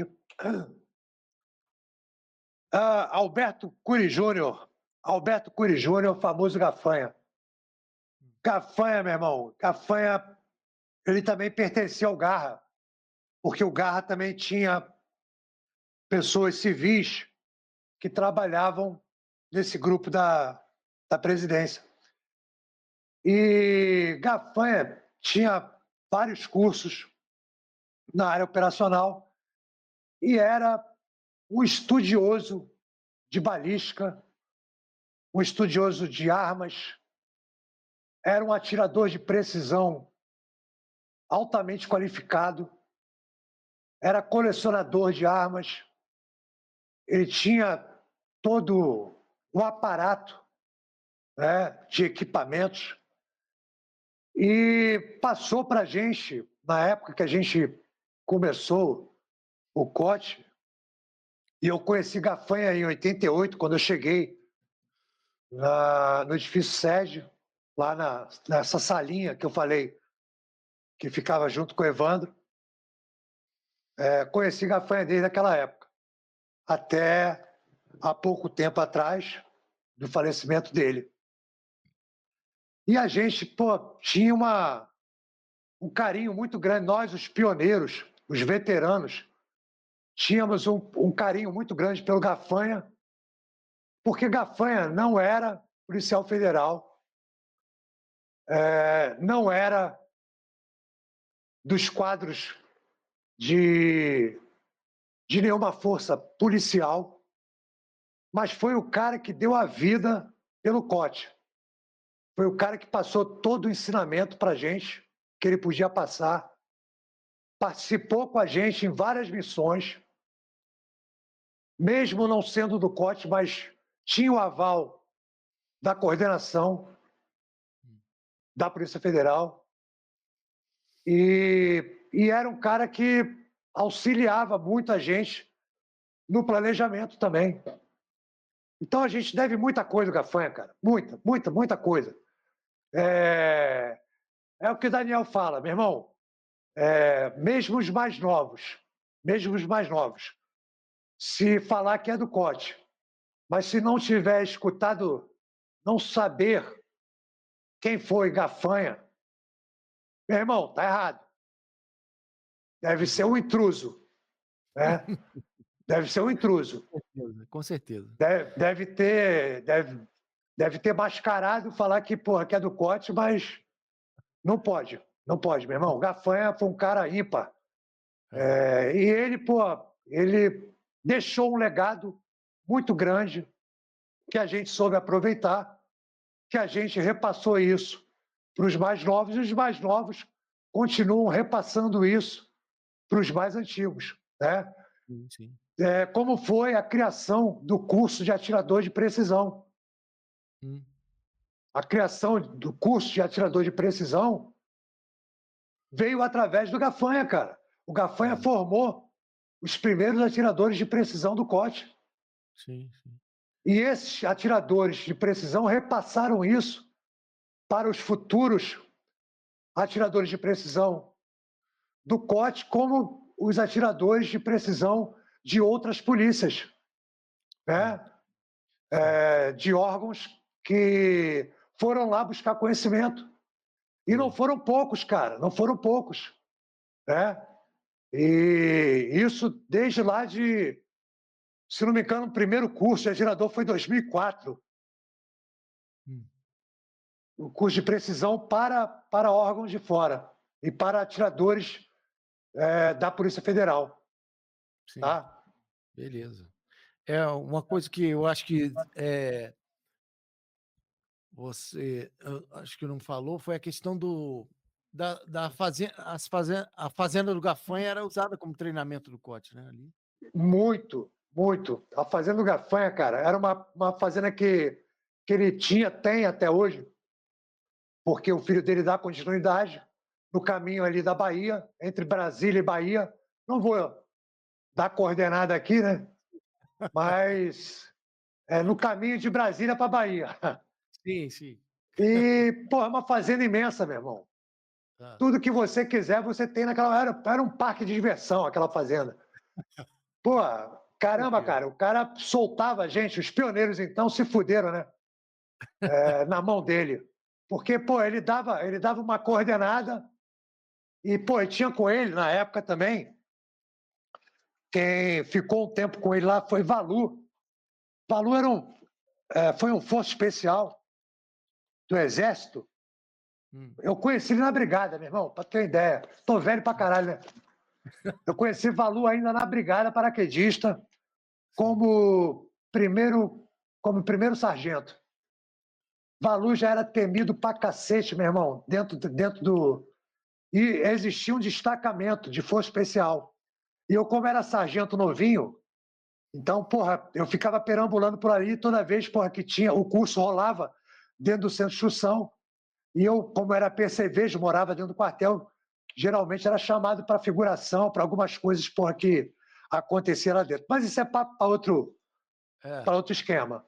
Mas a com certeza. fazenda, porra, e o Valu, cara, Valu ajudava a gafanha também. Então, pô, às vezes, pô, davam para gente missões, Hum, né? Missões inclusive, manuseando explosivo, manuseando equipamentos, configuração inimiga, né? Eles montavam a figuração com próprios trabalhadores voluntários da fazenda, né? hum, E a gente, pô, tinha algumas missões que varavam noite, cara. Varava noite, varava dia. Então, pô, ali, cara, eram. Durante alguns anos, durante os primeiros anos, eram todos os finais de semana, 3 vezes no mês, 3 finais de semana. A gente ia para lá na sexta e voltava de lá no domingo à noite. A gente ia na sexta de manhã, voltava no domingo à noite. Eram 3 finais de semana por mês que a gente ia para essa fazenda. E o hum. treinamento era desse jeito. Aí dava um final de semana de descanso para a família, né, para a gente poder ter também uma vida com a família. Mas foi desse jeito, cara. E a fazenda era sensacional, né, cara? A fazenda tinha tudo, tinha o que você imaginar. Rapel, porra, era a usina dele, a usina de cana-de-açúcar, uma estrutura monstruosa que tinha. Era uma estrutura de 5 andares, de 5 andares de, de elevação, né, de tamanho, e a gente Sim. utilizava aquela estrutura para rapel, cara. É, Então, a parte de currual, cara, era onde o gado dele passava. O terreno é um terreno inóspito pra caralho, bicho. Porque Hum, quando chove, fica todo lameado, então fica a pisada do boi e elevação da terra. A pisada do boi e elevação da terra. Para você andar ali, meu difícil. irmão, é um suga. É um suga. Aquilo, aí você batia, saía do curral, batia com canavial. Ah, Aí para andar dentro do canavial. Então, e a coordenada que ele dava era justamente a coordenada tranquila, né? Porque ah, você saía, não tinha, pô, o desvio que você fizesse se fudia mais ainda. Então era ah. melhor andar no azimuth certo do que fazer desvio. Então, Sim. porra, andava curral, saía do curral, canavial, saía do canavial, era lago, aí, porra, atravessava a porra do lago, era, porra, ponta de área de pedras, né? Porque tinha muita pedra na fazenda dele também. Mas era desse jeito, irmão. Era desse Sim, sim. jeito. Mas Difícil. a rapaziada nova, eu acho que não conhece. Eu É. acho que não teve o prazer, né, de conhecer. Tu chegou aí na fazenda dele, né? Sim, fui. Pois é, então, tu Visitei. sabe o parque de diversão que é aquilo. Mas Né? treinamento difícil, combate fácil, né, não, Marcelo? Muito. É pior do que o doutor Marista sempre falava, meu irmão. É, Treinamento difícil, combate fácil. é. Por isso que a gente não carregou. Por isso que a gente não carregou, cara. Porque toda Sim. vez. E o que eu falo é o seguinte, Júnior: não precisa o aluno de curso de operações especiais ou operações táticas, ele sair um lutador de vale tudo. Não precisa isso, cara. A própria fadiga do terreno, a própria fadiga do treinamento, as próprias instruções, a noite de sono, fome, isso tudo, depois, lógico, da peneirada dada naquela fase de aclimatação, naquela fase de quem quer, quem não quer, né? Sim. De separar o joio do trigo, aí é o que eu falo para você, meu irmão. Sim. O treinamento em área difícil e o treinamento difícil, meu irmão, o combate vai ser suave. É verdade. Pode ter certeza disso. Pode ter certeza disso. É um campo de treinamento completo, né? Era um campo de Muito. treinamento completo. Lá era muito completo, cara, muito completo. Pô. Ô, Machado, vou pedir licença para você que eu quero apresentar agora o nosso primeiro patrocinador do canal. Ah, beleza, irmão. Beleza? Que é Beleza. o Júnior. Então, eu vou apresentá-lo aí pro Fica à programa. vontade. Rapaziada, estou aqui com o Júnior. Fala, Júnior. Tudo Tudo bem? bem? Tudo Ele é bom? preparador físico da PF e ele é o primeiro patrocinador aqui do nosso canal. Com muita satisfação de você estar aqui, cara. Ele, inclusive, me preparou para a etapa física lá no curso do BOP do Rio de Janeiro, em 2006. Então, é um cara que eu conheço há mais de 20 anos, confiança total nele. Eu acho que é um dos primeiros cases de sucesso teu, né? Vamos dizer assim. Então, ele vai apresentar o produto dele aqui. Como é que é esse teu produto aí, Júnior? Fala um pouco mais. Primeiro, obrigado aí, o pessoal do Diário da Honra, né? Beleza. Estamos uma parceria muito rico aí que a gente vai firmar, né? Legal. E esse produto surgiu na necessidade de preparação física para o TAF do concurso. A gente está na iminência de um concurso agora, que a abertura vai ser. As inscrições estão abertas até o dia 13 desse mês. Certo. E a prova escrita está prevista para 27 de julho. E o TAF está previsto para o dia 14 de setembro. Legal. Então, muitos candidatos iniciaram a preparação e eles identificaram que o treino que eles fazem na academia não contempla as necessidades de concurso. Certo. Normalmente são treinos voltados para estética ou para perda de peso, mas eles fazem um treinamento e não conseguem obter os índices da prova. Então, nós criamos um protocolo de preparação para o TAF da Polícia Federal, que ele dura até o teste físico, a data prevista. Então, o candidato vai lá, acessa o link, tem acesso a uma planilha eletrônica que vai funcionar mais ou menos como um aplicativo, com links, com vídeos ilustrativos, explicações bem detalhadas do que ele vai fazer na rotina de treinamento. E ele vai na academia, executa o treino, vai na piscina, executa o treino. E a preparação é para todas as provas, né? Para o teste de corrida, para o teste de salto, para o teste de barra e para o teste de natação, que são os testes físicos que a Polícia Federal cobra para o ingresso nos cargos. Uma preparação específica para todas as provas? Para todas as provas. Incrível, né? isso, né? Isso. Legal. E o TAF reprova muito?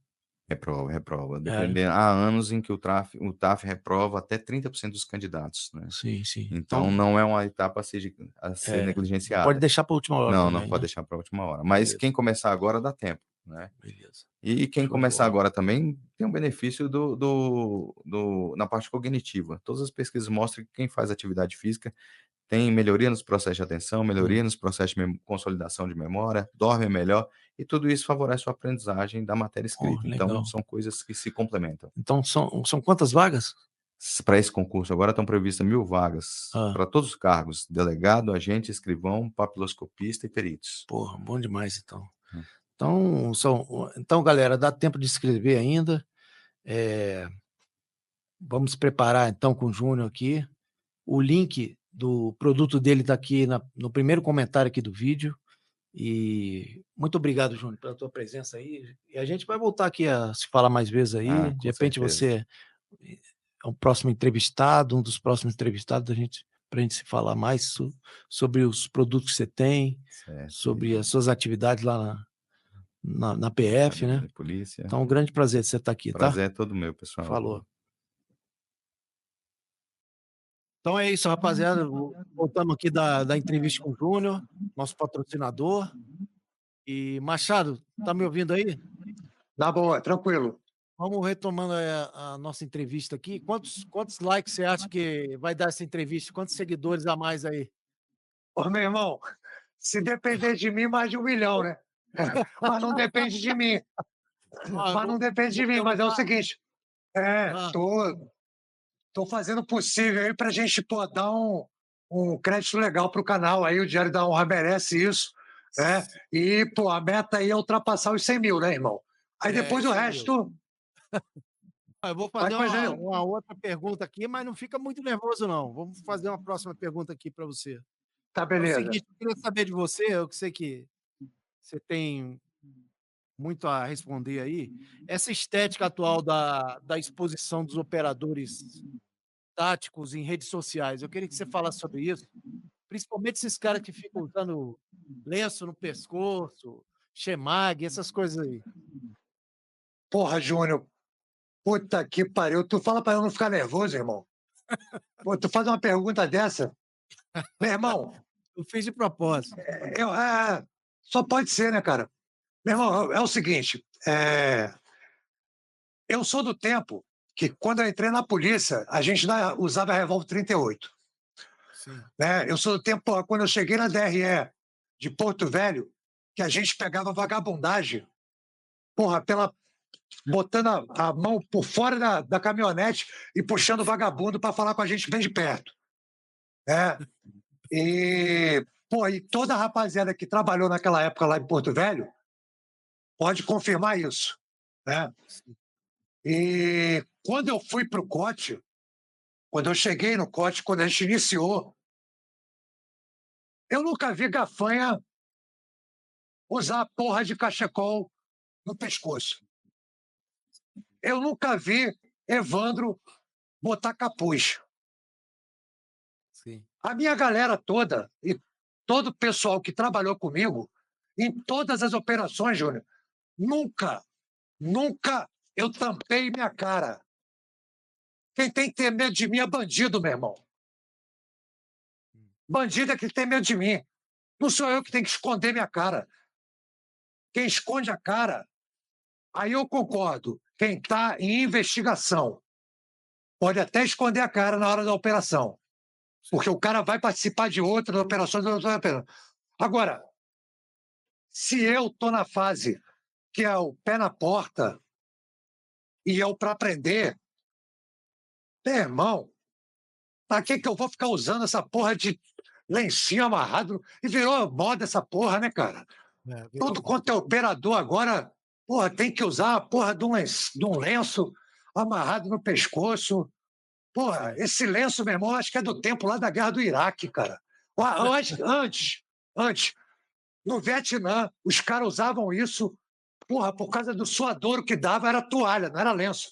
Era uma toalha amarrada no pescoço, que o cara enxugava suor, né? Porra, o soldado americano usava essa porra, lógico que era verde, né? Parecia um lenço. Aí depois passou para a Guerra do Iraque. A Guerra do Iraque o cara usava por causa da porra da poeira. Aí virou moda. No Brasil, isso virou moda, cara. Tudo quanto é polícia agora, com lencinho amarrado no pescoço. Pô, o operador, cara, o operador especial que vai para a rede social. Ainda bem que, graças a Deus, cara, no nosso tempo não tinha isso. Que é outra coisa também que desvalorizou muito. E a falação demais de polícia e gente que não entende porra nenhuma de polícia veio falar com esse monte de redes digitais que fazem aí no Brasil. Então, porra, o operador, cara, ele não precisa disso, cara. O operador que vai para a rede social colocar videozinho hoje, porra, treinei aqui, tô treinando, hoje estou bem, né? Aí bota o lenço amarrado e, pô, o cara malhando, hoje, porra, tô legal, não sei o quê. Tempos Porra, modernos, né? Júnior, arrego, meu irmão, Uma nova arrego. geração, né? Não, essa nova geração, pelo amor de Deus, você tem que, porra, enxugar demais, cara. Tem que enxugar demais. E eu já pedi, cara, principalmente lá no corte, enxuga, meu irmão, enxuga. Nem que saia um só, mas enxuga. Sim. Porra, tem que enxugar, cara. Graças a Deus eu não passei por isso. Porque como eu coordenei os 5 primeiros, os meus 5 primeiros não teve isso. Né? Quem dançou, dançou. Mas, pô, quem foi aprovado, porra, não tinha essa porra, porque ainda não existia essa coisa Essa toda moda. Essa dessa nova moda, né? moda. Dessa moda. Mas, pô, Marcelo, Júnior, prossiga, é pode falar. difícil. É É difícil. difícil. Não, com É certeza. difícil, meu irmão. Se essa rapaziada não se controlar, a polícia vai acabar. Vai. Né? Verdade. Se não se controlar com esse tipo de chamamento, vendendo esse tipo de imagem, pô, o nome que a gente construiu desde lá dos primórdios, né? E eu me refiro, por exemplo, à Polícia Federal, eu me refiro ao pessoal da GEB, meu irmão, aos gebianos, que, porra, deram sangue pela Polícia Federal, meu irmão. Sim. E a gente pegou esse legado, né? Claro. Depois, porra, pegou uma polícia já um pouco melhor, né? Com grandes investigações, grandes, porra, policiais e grandes apreensões. Hoje em dia não se fala mais nisso, cara. Cadê as grandes operações do DPF? Pois é. Cadê os grandes planejamentos? Não se fala mais nisso. Né? Só se fala em crime político, crime não sei o quê. Ah, porra, colarinho branco. Ah, porque ali, porra, tá roubando. Ah, porque ali tem corrupção. Porra, e o resto? E os grandes crimes? Aí por isso que a porra do narcotráfico tá toda aí, cara. É. Porra, as facções estão toda hora aumentando. Aumentando a Ninguém nível olha para esse global, né? lado, cara. É verdade. Ninguém lê seus comentários, que, pô, todo dia eu recebo, Júnior. E vocês estão de parabéns, que, pô, todo dia é um comentário exemplar que vocês fazem sobre segurança pública, cara. Porra, é isso. Beleza. Pô, Outra prossegue coisa aí, aí, Júnior. Vai. dentro dessa pergunta que eu fiz aí anterior, queria perguntar para você, a vaidade é um risco real em unidades de elite, como COT, por Pô, exemplo? claro, só é. Só é, irmão. Só é. Vaidade só é. Porque não adianta, cara. Um cara sozinho não faz nada. O cara tem que trabalhar em equipe. No COT é equipe. E hoje o COT tem um número razoavelmente grande de operadores. Tem que ter um cuidado muito grande na condição desse pessoal. Tem que ter um cuidado muito grande sobre buchichozinho que ocorre em corredor. Sim. Tem que ter um controle muito grande de operador falando de outro operador. Então, a vaidade não cabe dentro de grupo especial. Não cabe, tá? Com certeza. Para fechar esse bloco, Machado, eu vou perguntar a respeito do curso do CAOP, que é o curso de operador aerotático. E eu sei que você também foi criador desse curso aí, né? Eu não tive a oportunidade de fazê-lo, mas apesar de que eu fui operador, sem curso, mas eu queria que o senhor explicasse aí essa iniciativa sua de esse curso de operador. Pô, Junão, legal você perguntar isso, porque antes do curso do COT, eu criei o curso de operações aerotáticas. Porque no ano de 99, eu já estava querendo, né, eu estava querendo unificar o conhecimento do pessoal do COT. Mas aí, pô, Daniel, e certamente ele estava com razão. Ele resistiu, né? Não, acho que não é a hora ainda, não é a hora. E aí eu falei, pô, Daniel, o Evandro, ele já tinha saído do COT e ele foi criar a divisão de aviação operacional. Sim. A da OP, a divisão de aviação operacional. E aí ele se cercou de várias pessoas lá, inclusive até Leandro, Barbosa, Julião, foram para o Rio de Janeiro, fizeram Cegoa, de operações aéreas. Aí o Leandro acabou indo para o DAOP também. E eu já tinha um certo conhecimento da época da Brigada e também da época do GSC-9, que o GSC-9 a equipe que a gente incorporou foi a equipe dos paraquedistas lá do GSC-9. Então, e que eles operavam muito com helicóptero também. E a gente pegou muita coisa. Eu peguei muita coisa também. E aí, quando o Evandro foi para o DAOP, em 99, ele me chamou. Falou, pô, Machado, se quiser vir para cá, eu gostaria que você criasse o curso aqui de operador aerotático. Eu falei, pô, Evandro, não, legal. Aí conversei na boa e acabei dando um tempo do COT e fui para operações aéreas. Aí, em 99 mesmo, eu peguei os mais antigos, junto com o Leandro, a gente pegou os mais antigos, e aí a gente unificou o conhecimento, né? Fizemos um primeiro curso ali onde a gente conseguiu unificar o conhecimento de todo mundo. E aí, e botando matérias importantes, né, na confecção do curso. Aí eu consegui homologar o curso pela academia, foi um curso oficial, a gente pegou o conhecimento dos pilotos também, e os operadores que já estavam ali também, já operando. E a gente conseguiu realizar em 99 o primeiro, em 2000 o segundo curso e o terceiro curso em 2001. Aí eu coordenei os 3 cursos, né, e sempre fazendo um upgrade no curso, né, deixando o curso cada vez mais operacional, melhor de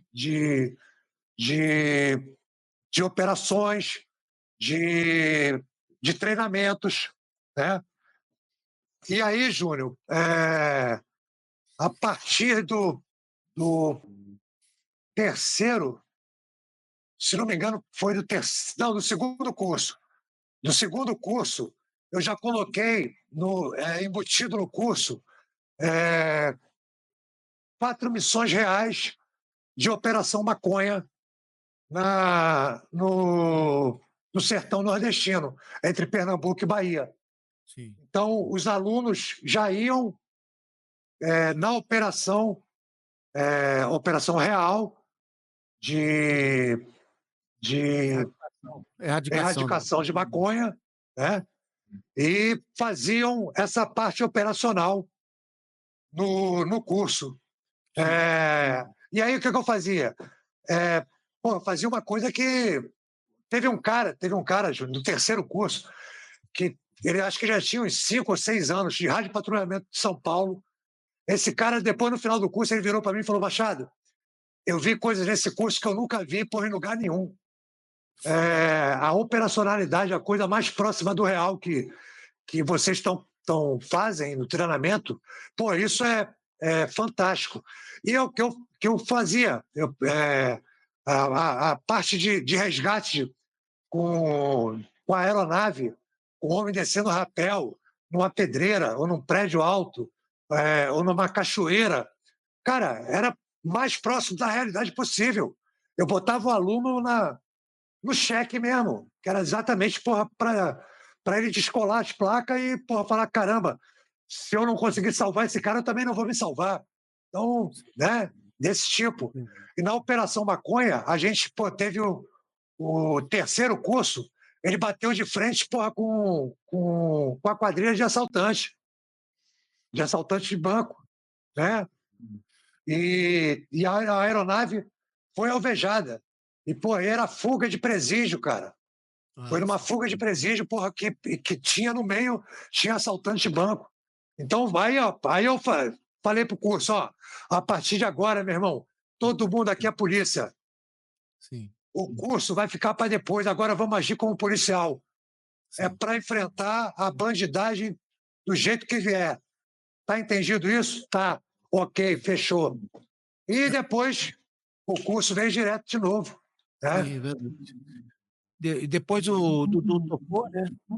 Não, O aí Dudu, depois do terceiro, aí o terceiro curso, em 2001, é, alguns antigos porra do COT reuniram comigo, eu reuni porra, com o Daniel, voltei para o COT no final de 2001. Em 2002, a gente começou o curso do COT. entendi. Então você é o Entendeu? criador do curso do CAOP, né? Da OP antigamente, e o Isso, curso do COT exatamente. também. São 2 cursos. Mas é outra coisa, Júnior, que eu vou falar. A rusticidade já tinha no curso de operador, a rusticidade já tinha no curso do COT, só que eu nunca formei lutador de vale tudo. Eu nunca dei um tapa na cara de ninguém se não fosse que fosse de graça. Eu nunca deixei, porra, aluno meu sofrer na área verde. Eu nunca deixei, porra, o primeiro apito de aluno na manhã era meu. Se eu sou o coordenador, eu sou responsável por todos os alunos. E todos os alunos ali eram como, porra, os meus descendentes. Porque deles ia depender a nossa existência futura. Então, Júnior, o que eu quero dizer, e você, pô, sabe disso, que você, pô, foi um grande aluno, pô, sempre, né? E no nosso curso, pô, a gente nunca vislumbrou esse tipo de coisa, pô, de fuder com o aluno, pô, quando ele está em operação real ou quando ele está em técnica, pô, que exige um melhor preparatório. Então, pô, quando chega a fase técnica, Júnior, essa babacada, essa babaquice tem que terminar, cara. Sim. E é isso que, pô, alguns não percebem isso ainda. Não percebem isso. O curso, não adianta nada o aluno ter saído do curso só com marca de, porra, de paulada, de varada, de porrada, aí porque na hora da técnica o cara tá dormindo, o cara tá torando. O Aí cara não não aprende absorve porra nada, né? nenhuma. Não absorve nada. Não absorve nada, Júnior. Hum. Então, porra, vamos parar um pouquinho, vamos raciocinar. Eu não estou falando que tem que acabar a rusticidade. Eu estou falando que a rusticidade tem que ter, mas tem que ter hora de começar e terminar. Entendeu? É isso. Tudo tem um Então é porquê isso, também. Júnior. Eu, pô, tenho a grata satisfação e a honra, né, já que aqui é um diário da honra, e a honra de ter formatado o curso de operações aerotáticas e formatado o curso de operações táticas, os dois da Polícia Federal, né? Legal. E coordenado 3 cursos de operações aéreas e 5 cursos de operações táticas. Isso, cara, pô, não tem dinheiro que pague. Eu agradeço muito, cara, muito, sempre, por ter conhecido o Brasil inteiro. E quando eu falo Brasil inteiro, são todos os estados, todos. Pô, ter conhecido vários companheiros, pô, irmãos, né, que até hoje pô, a gente se fala, né? Alguns, porra, muito tempo sem falar, mas podem ter certeza, amo todos eles, amo todos vocês, todos guardados no meu coração. Sim. Então, cara, é isso que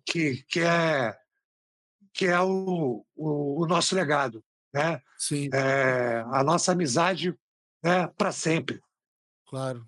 Eu falo sempre para o pessoal, né, você, Machado, você fez história, você deixou um legado gigante e plantou sementes também, né, porque eu mesmo sou um aluno seu e centenas de outras pessoas também foram seus alunos e estão a tua continuidade aí também, né. Claro, claro, Júnior. E você foi um cara que, meu irmão, você se especializou em vários setores, né? Vários setores. E hoje você, pô, é um cara inteligentíssimo, pesquisador. Você sempre, quando aborda um assunto, aborda com a perfeição, né? Aborda com critérios. Então, hoje, além de ter sido um operador tático exemplar, um operador especial exemplar, pô, cara, hoje você faz um trabalho sério, né? De tirar o chapéu, cara, de tirar o chapéu, com certeza. viu? Muito obrigado, E, Marcelo. porra, que todo mundo leia, né, o que você coloca nos e-mails. Se metade do pessoal lê, metade, porra, que está escrito ali dos seus e-mails, vai ver que hoje está difícil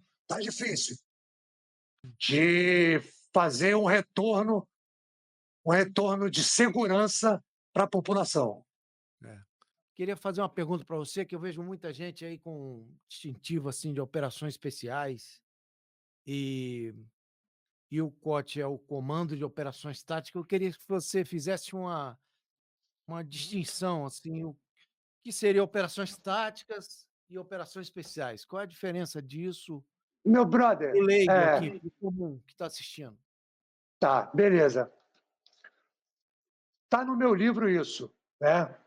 Inclusive a definição do nome Comando de Operações Táticas.